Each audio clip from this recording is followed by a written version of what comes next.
sont les axones des cellules dans le corps cellulaire situé dans l'hypothalamus. Alors, les noyaux que vous êtes en train de voir sont des noyaux des cellules de l'alvéolus. Par contre, les cellules sécrétrices d'hormones sont situées au niveau de l'hypothalamus. D'accord? Voilà un petit peu l'aspect du lobe postérieur. Donc, un aspect, pratiquement, ce sont le prolongement axonique des cellules situées, bien sûr, dans l'hypothalamus. Alors, il y a deux hormones ici, je vous rappelle. Vous avez ici l'ADH et l'ocytocine. Donc, deux hormones sécrétées par le lobe postérieur. Et vous dites également que ce lobe postérieur, c'est bien sûr un lobe de stockage des hormones hypothalamiques. Les hormones qui sécrètent l'ADH et l'ocytocine situées au niveau de l'hypothalamus, c'est là une région, c'est une région de stockage.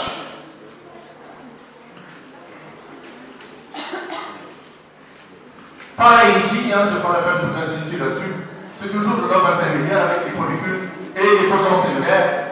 Je crois que c'est une très mauvaise réponse.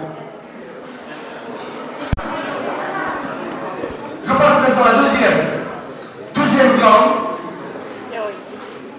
Donc c'est la glande, la thyroïde.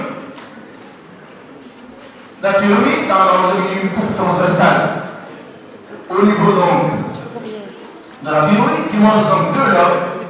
Les deux lobes sont reliés par l'isthme. Alors une coupe de l'œsophage, une coupe de la trachée. Et là on est donc les deux lobes de la thyroïde, donc les deux lobes, donc la thyroïde reliée par l'isthme.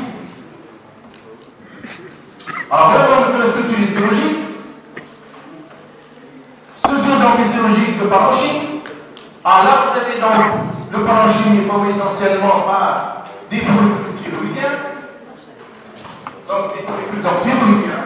Alors chaque follicule est formé par des cellules qui peuvent avoir l'aspect de pavémenteux, voire même pubique et même prismatique, et une choroïde centrale. Voilà un peu l'aspect des follicules. Là, vous avez votre épithélium, pavémenteux simple. Là, il s'agit bien sûr d'une glande,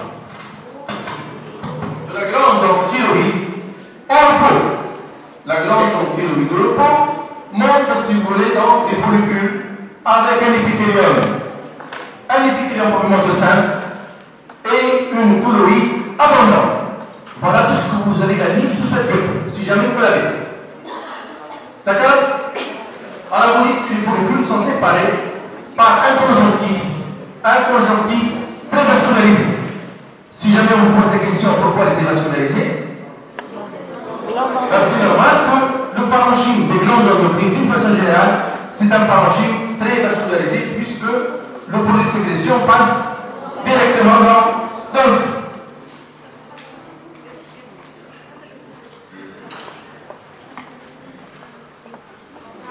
Là aussi, vous avez également ici un parenchyme thyroïdien qui montre donc des follicules en début d'activité et on commence déjà à avoir des follicules avec un épithélium pubique simple. Alors, ce qui apparaît dans le pourtour de la choroïde, vous avez des vésicules d'urosoption avec ces taches ici, pratiquement blanches, autour de la choroïde.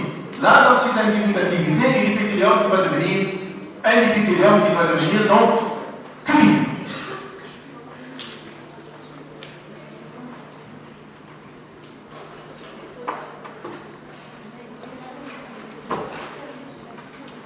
Là aussi, vous avez donc le parenchyme thyroïdien avec un épithélium qui va devenir prismatique, pratiquement prismatique, et plusieurs vacuoles qui entourent la choroïde. La choroïde est peu abondante, d'accord, a été résorbée. Alors, ce qui est en rouge, les points rouges, bien sûr, ce sont bien sûr, on commence déjà à voir des hormones. À l'intérieur de la cellule, et ces hormones vont donc faire le trajet inverse, ils vont être déversés dans la circulation.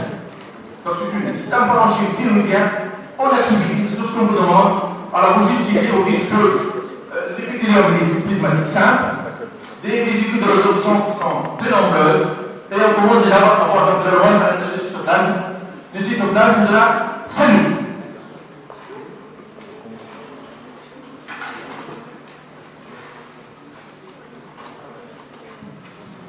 Troisième corps de glande endocrine, ce sont donc les parathyroïdes qui sont donc au nombre de cas collés sur la face postérieure de la thyroïde. Là, vous reconnaissez la thyroïde, le branche thyroïdien, et vous avez bien sûr la parathyroïde ici.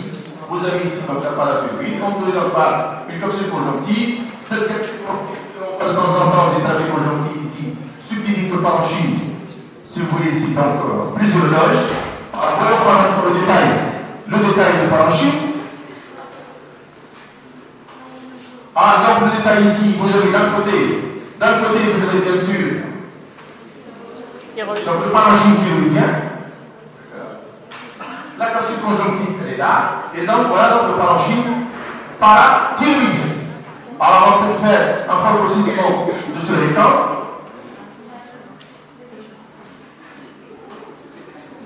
Si vous voulez le fort grossissement de rectangle, là, donc le parenchyme monte au niveau du parathyroïde, donc des cellules, bien sûr, principales, les plus nombreuses.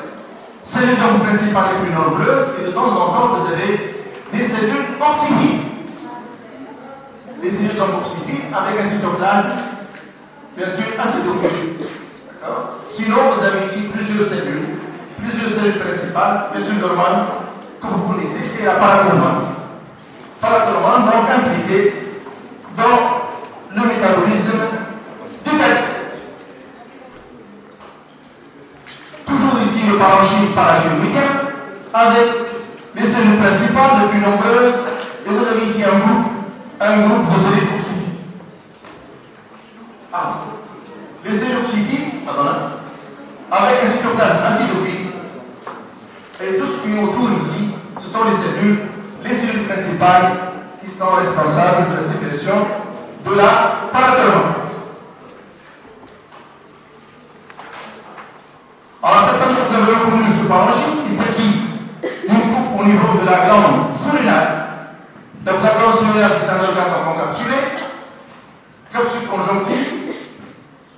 Elle est formée par deux parties, une partie corticale et une partie donc centrale médulaire. D'accord? Donc, la partie corticale, elle est de part et d'autre, et la région donc médulaire, elle est centrale.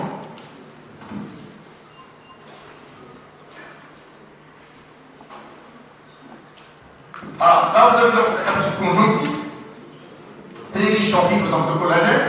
Alors, juste en dessous, on commence déjà à voir le parenchyme, il est organisé, il est même organisé au niveau de la corticale, organisé en trois zones.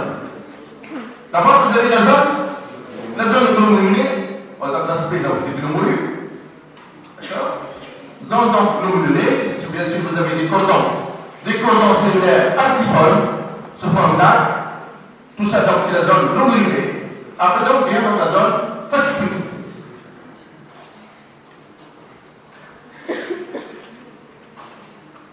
Toujours ici, la capsule conjonctive. Juste en dessous, vous avez donc la zone glomérulée, les cordons cellulaires, et on voit de temps en temps, si vous voulez, cette capsule conjonctive, elle envoie en profondeur des travées conjonctives qui vont subdiviser le parenchyme en plusieurs, bien sûr, faisceaux, en plusieurs loges. Et au niveau donc, de la zone glomérulée, les cordons sont bien sûr arcipoles, et nous voyons dans un instant qu'au niveau de la fasciculée, les cordons deviennent parallèles. Justement, voilà donc la zone fasciculée. En plus, l'aspect de cette région, la zone fasciculée présente un aspect clair. Ce sont des cellules qui sont très riches, bien sûr, en lipides, qui sont cholestérol, qui est donc le précurseur de toutes les hormones cortico-surrénaliennes.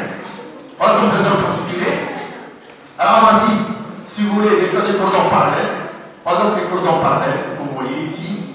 Alors ces cordons sont séparés par des travées conjonctives. Alors ces travées conjonctives, bien sûr, on peut bien sûr noter la présence, là aussi, de plusieurs capillaires sanguins qui sont pratiquement, qui prennent tout l'aspect radié, qui accompagnent en quelque sorte donc, les travées cellulaires, ou bien les cordons cellulaires parallèles. Là aussi, c'est une région très vascularisé, étant donné que notre produit doit passer au niveau de la structure. Là aussi, donc, vous avez la zone fasciculée, toujours avec des cordons cellulaires, regardez, cordons cellulaires parallèles, et en plus l'aspect clair. Je pourrais insister sur deux choses, des cordons parallèles et un aspect clair. Bien sûr, la cellule renferme beaucoup de lipides, le cholestérol, bien sûr, c'est le précurseur de toutes les hormones cortico-surrénaliennes. Bien sûr, le chef de file, c'est le cortisol. Alors, nous arrivons maintenant à la région, ou bien à la zone bien sûr réticulée. La zone donc réticulée, il s'agit d'un réseau de cellules, il s'agit d'un réseau donc de cellules, de petites cellules, qui forment donc un réseau anastomosé. Là, vous avez la jonction entre la zone réticulée et la zone médulaire, centrale, rappelez-vous. Donc la zone médulaire est toujours centrale. Au-dessus, vous avez bien sûr les cordons anastomosés de la zone, bien sûr, la zone donc réticulée. Alors, on note également la présence de ces travées conjonctives, là aussi, qui suivent pratiquement la même chose par les ramifications des cordons. Les cordons sont séparés par des travées conjonctives et même, c'est une région là aussi très vascularisée.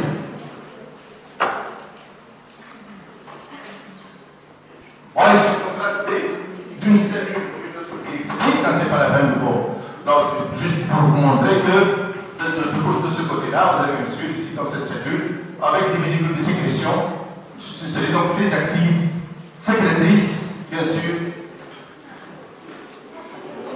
Là, vous avez la jonction.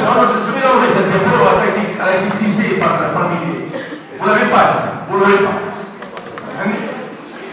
Voilà. Ici, vous avez les diapos ici parmi les hauts. Là, vous avez la jonction.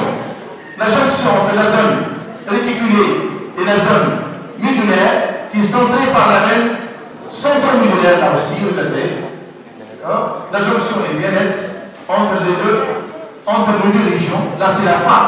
C'est la fin de la zone corticale. Et là, donc, tout ça, c'est la région médulaire. On met le diapo qui est toujours pareil. Là, vous avez toujours la région médulaire, avec le cordon cellulaire. Et vous avez issu un certain nombre de veines, bien sûr, et à partir des veines, toutes les veines vont converger vers la veine centrolobulaire.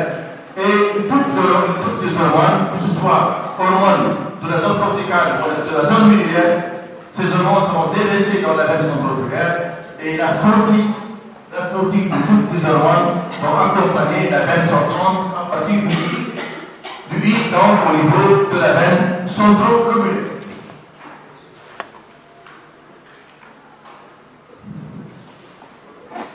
Alors certainement vous avez reconnu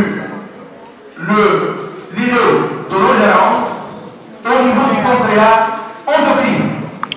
Vous vous rappelez? Donc là, vous avez le pancréas endocrine, formé donc par les cellules endocrines. Alors, ce parenchyme est bien sûr très vascularisé, formé par essentiellement deux types de cellules. Les cellules donc à insuline et les cellules à glucagon. Alors, ce qui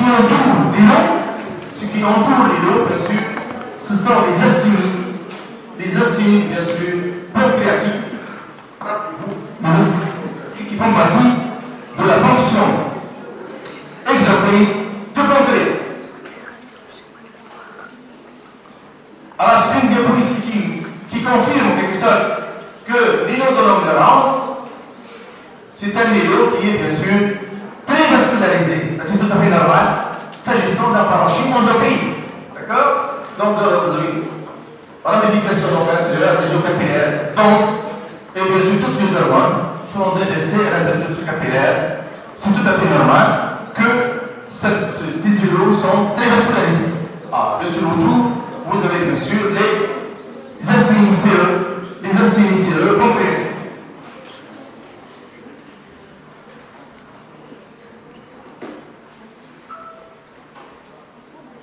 Toujours pareil, vous avez ici donc tout ce qui est autour, ce sont des acines séreux pancréatiques. Au centre, vous avez bien sûr l'îlot de l'ogérance avec les cellules à insuline et l'insuline à glucagon. D'accord? Les deux hormones clés, bien sûr, les deux hormones clés du pancréas exocrine impliqués, bien sûr, ça vous savez, impliqués dans la régulation de la glycémie. Alors, nous allons maintenant, troisième chapitre, ou bien deuxième chapitre, donc, ce sera le système nerveux. Donc, le système nerveux, vous avez donc une dépôt du cortex cérébral. Du cortex cérébral qui montre les circonvolutions cérébrales. D'accord? Qui montre ici également tout ce qui est clair au-dessus, c'est bien sûr la substance grise. Et tout ce qui est en noir, c'est bien sûr la substance blanche. Donc la substance blanche qui est centrale, la substance grise est bébé.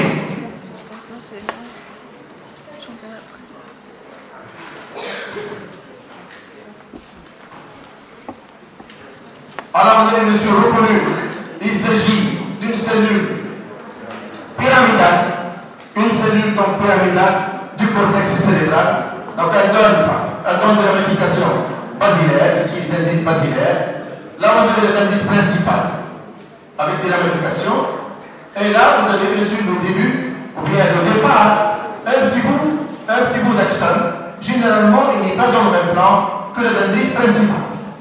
Donc il s'agit d'une cellule pyramidale avec un corps cellulaire triangulaire, des dendrites basilaires, une dendrite principale ascendante avec des ramifications, un axone diamétralement opposé, généralement et généralement plan. Généralement, il n'est pas dans le même plan. Un autre type de cellules, à part les cellules pyramidales, les plus importantes, vous avez également les cellules de Martinotti. Rappelez-vous les cellules de Martinotti, qui présentent là aussi un corps cellulaire triangulaire, des dendrites ascendants. Et bien généralement, l'axone, il est latéral, il n'est pas en profondeur. L'axone, donc, il est latéral, il est de ce côté-là, ou bien de l'autre côté, mais il court pratiquement latéralement par rapport à la dendrite principale. Les cellules de Martinotti, deux types de cellules au cortex cérébral. En plus, si vous avez des cellules nerveuses, il y a d'autres cellules nerveuses, bien sûr, des cellules grammes, mais en plus de ces cellules nerveuses, vous avez également les cellules de la néphrolie. Les cellules donc de la néphrolie avec des astrocytes. Regardez ici l'aspect des astrocytes. Plusieurs astrocytes, regardez, non? Ce sont les cellules avec branchement étoilé, regardez. Soit ils sont à côté des vaisseaux, soit loin des vaisseaux. Donc, premier type de cellules, donc ce sont les astrocytes. Il y a deux autres types de cellules. Ce sont les oligodendrocytes et les météorocytes. Mais notre diapo, si vous les montrez, est uniquement les astrocytes avec un aspect étoilé. Ce sont des cellules de la néphrolie, des cellules de remplissage, qui sont bien sûr responsables de la résolution de tous les résidus cellulaires. Là, vous avez au niveau du cervelet. Alors, au niveau du cervelet, on parle plutôt de lamelle cérébelleuse. On ne parle pas de circonvolution. On parle de lamelle cérébelleuse. Alors, un petit peu comme l'aspect. Toujours la même disposition. Substance grise, périphérique, substance blanche, centrale. Par contre, ici, au niveau du cortex cérébelleux, on va voir la disposition maintenant des couches. Alors, au niveau du cortex cérébelleux, on peut donc identifier trois couches. De l'extérieur vers l'intérieur, donc vous avez ici la couche moléculaire plus épaisse, la couche des cellules de Purkinje et la couche des grains. Voilà un petit peu les trois couches au niveau du cortex cérébelleux. Alors vous dites que l'épaisseur des trois couches est constante, quelle que soit la région au niveau du cortex cérébelleux. D'accord? Ce n'est pas le cas au niveau du cortex cérébral, l'épaisseur des couches varie. Tout dépend de la région. Là, quelle que soit la région, vous avez la même épaisseur. Et là, c'est une différence entre le cortex cérébelleux et le cortex cérébral